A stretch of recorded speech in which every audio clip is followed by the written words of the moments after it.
In December 2008, Manong Ernie Ramos received this letter. Inside the letter was a personal photo of a newly elected President of the United States, bearing his autograph and a message of sincere thanks. It said, "Dear Mr. Ramos, thank you for your support and friendship. I hope I can continue to count on you as we work toward achieving the change the nation needs." Signed, Barack Obama. Manong Ernie also received a letter from Tim Kaine, chairman of the Democratic National Committee. He wrote, "Dear Mr. Ramos, you played a pivotal role in President Barack Obama's election victory in November. Here, reiterated again, President Obama's victory in last year's election depended upon your support." Before Hillary accepted Barack Obama's offer to be America's next Secretary of State, she wrote Manong Ernie a very personal letter. She wrote, "Dear Ernesto, this is not a goodbye, because we're embarking on a new American journey. We spent 17 months in a hard-fought campaign. We keep working and fighting, putting your hearts into making a history again by helping to put Barack Obama and Joe Biden at the White House. I'm so proud of all we accomplished, but most of all, I'm proud to call you my friend. And as I take the first step to the next path of our journey, I know you'll be right there with me, as always, in my heart and by my side. Sincerely, Hillary." By then, Manong Ernie Ramos has become the most influential Filipino in American politics. When President Barack Obama asked him what favor he could return to him for all the support he has given, Manong Ernie asked for only one thing: sign the World War II Filipino Veterans Act into law.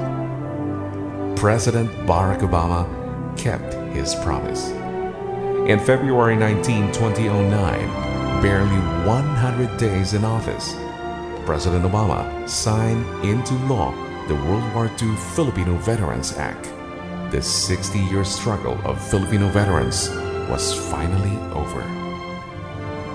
The favor he asked for from President Obama summarizes the life of Manong Ernie Ramos. He was a man for others, not asking anything for himself.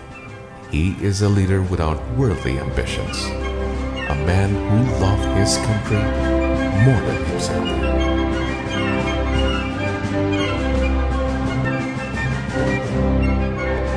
Manong Ernie was born in Binalonan, Pangasinan, to parents Teofilo S. Ramos and Gaudentia G. Ramos, both public school teachers.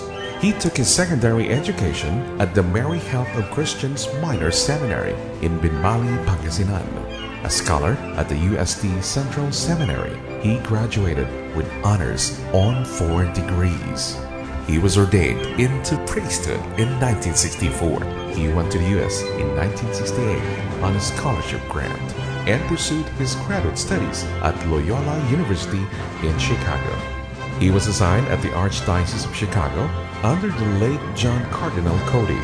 He officiated masses in English, Spanish, Latin, and Tagalog. Manong Ernie painfully left the priesthood when Cardinal Cody forbade him to celebrate the Mass in Tagalog. But the church loss was the Philippines' gain. Manong Ernie is now free to pursue and protect Filipino interests in America. He became the legislative director and speechwriter of U.S. Congresswoman Carrie Mick for some 25 years in the U.S. Congress and the Florida State Legislature. With the state of Florida as his base, he helped establish One Nation Project. From 1994 through 2008, One Nation helped more than 150,000 Florida immigrants become U.S. citizens, among whom are 42,000 plus Filipinos and other Asians. Until 2010, he chaired the National Filipino American Public Affairs Coalition, FAPAC, the first Phil-Am Political Action Committee that can actively lobby in the U.S. Congress and the White House for Filipino interests. But the lasting legacy of Manong Ernie was the party he had formed, the Democratic Party of the Philippines, also known as the Democratic Party of the Poor. This is his lifelong work, a lasting legacy he wanted to bestow to his country. DPP contained the blueprint of how a leader should lead this nation, a roadmap that will lead the country out of poverty towards prosperity and peace.